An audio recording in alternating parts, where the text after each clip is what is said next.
Welcome to coding नोवा। तो आज से इस चैनल पर एक सीरीज़ स्टार्ट करने वाला हूँ मैं, जिसमें हम लोग फ्लटर पढ़ने वाले हैं। मतलब फ्लटर को बेसिक से लेकर एडवांस तक समझने वाले हैं, जिसमें हम लोग डार्ट लैंग्वेज जो कि फ्लटर जिस पर बेस्ड है, जिस लैंग्वेज पर, वो लैंग्वेज भी सीखेंगे, साथ साथ फ्लटर के बेसिक्स भी सीखेंगे और साथ साथ फ्लटर के एडवांस भी जाएंगे हम लोग सीखते हुए। ठीक है ना। तो आज से ये सीरीज़ स्टार्ट होने वाली है।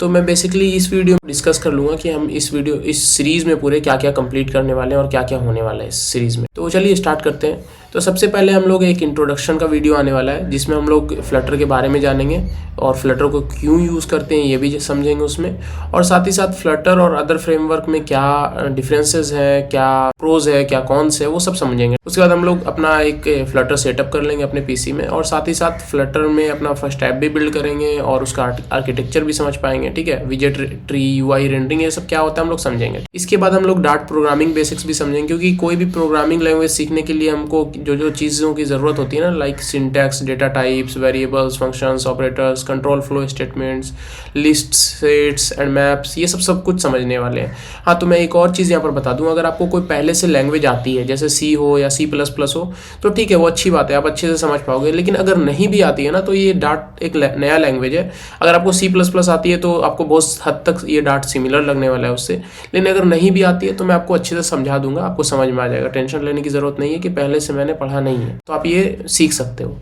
उसके बाद आपको इस लेवल तक ये आ जाएगा कि आप अपना एक ऐप बिल्ड कर सको, आप एक अच्छे एडवांस टॉपिक भी समझ सको। आपको कहीं जॉब के लिए अप्लाई करना है फ्लटर डेवलपमेंट में, तो आप वो भी कर सकते हो। मतलब आपको एक अच्छा अंडरस्टैंडिंग हो जाएगा। उसके बाद हम लोग फ्लटर बेसिक्स पर जाएंगे कि फ्लटर के बेसिक्स में क्या क्या होता है, विजेट्स क्या होते हैं, और कुछ कॉमन विजेट्स वगैरह पढ़ेंगे, और लेआउट सिस्टम क्या होता है, नेविगेशन राउटिंग किस तरह से होती है, ये सब हम सीखेंगे। ठीक है, ये सब अभी लग रहा होगा थोड़ा बड़ा टॉपिक है, लेकिन जैसे जैसे हम लोग सीखते जाएंगे ना, ये सब बहुत ईजी होता जाएगा हम लोगों के लिए। और उसके बाद हम लोग स्टेट मैनेजमेंट, अगर आपको पहले से स्टेट मैनेजमेंट के बारे में जानते हैं तो अच्छी बात है, नहीं जानते हैं तो फिर वो समझेंगे, कोई दिक्कत वाली बात नहीं है। स्टेट मैनेजमेंट क्यों यूज़ होता है, क्या है ये इसकी ज़रूरत क्यों पड़ी, ये सब भी हम सीखेंगे। ये भी हम लोग कवर करने वाले इसमें। और इसमें हम लोग बेसिकली ब्लॉक, गेटेक्स दोनों के बारे में देखेंगे, क्योंकि देखो ब्लॉक जो है ना, वो बेसिकली बड़े प्रोजेक्ट के लिए यूज़ होती है। बाकी सेट, स्टेट, प्रोवाइडर, ये सब बेसिक अंडरस्टैंडिंग के लिए है, और गेटेक्स भी होती है कुछ प्रोजेक्ट्स के लिए यूज़, लेकिन डिपेंड करता है, कुछ में ब्लॉक यूज़ होता है, कुछ में गेटेक्स यूज़ होता है। तो हम दोनों ही सीख लेंगे। ठीक है, और बाकी तो आप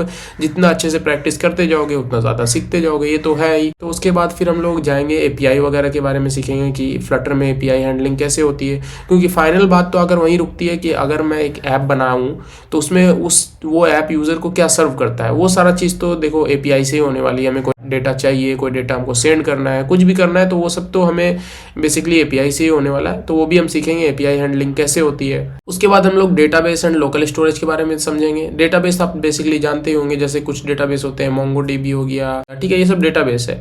तो हम लोग क्या करेंगे ना कि इसका लोकल डेटाबेस के बारे में सीखेंगे। अभी हम लोग उस टॉपिक पर नहीं जाएंगे, क्योंकि डेटाबेस अलग अपने में ही एक अलग कॉन्सेप्ट है।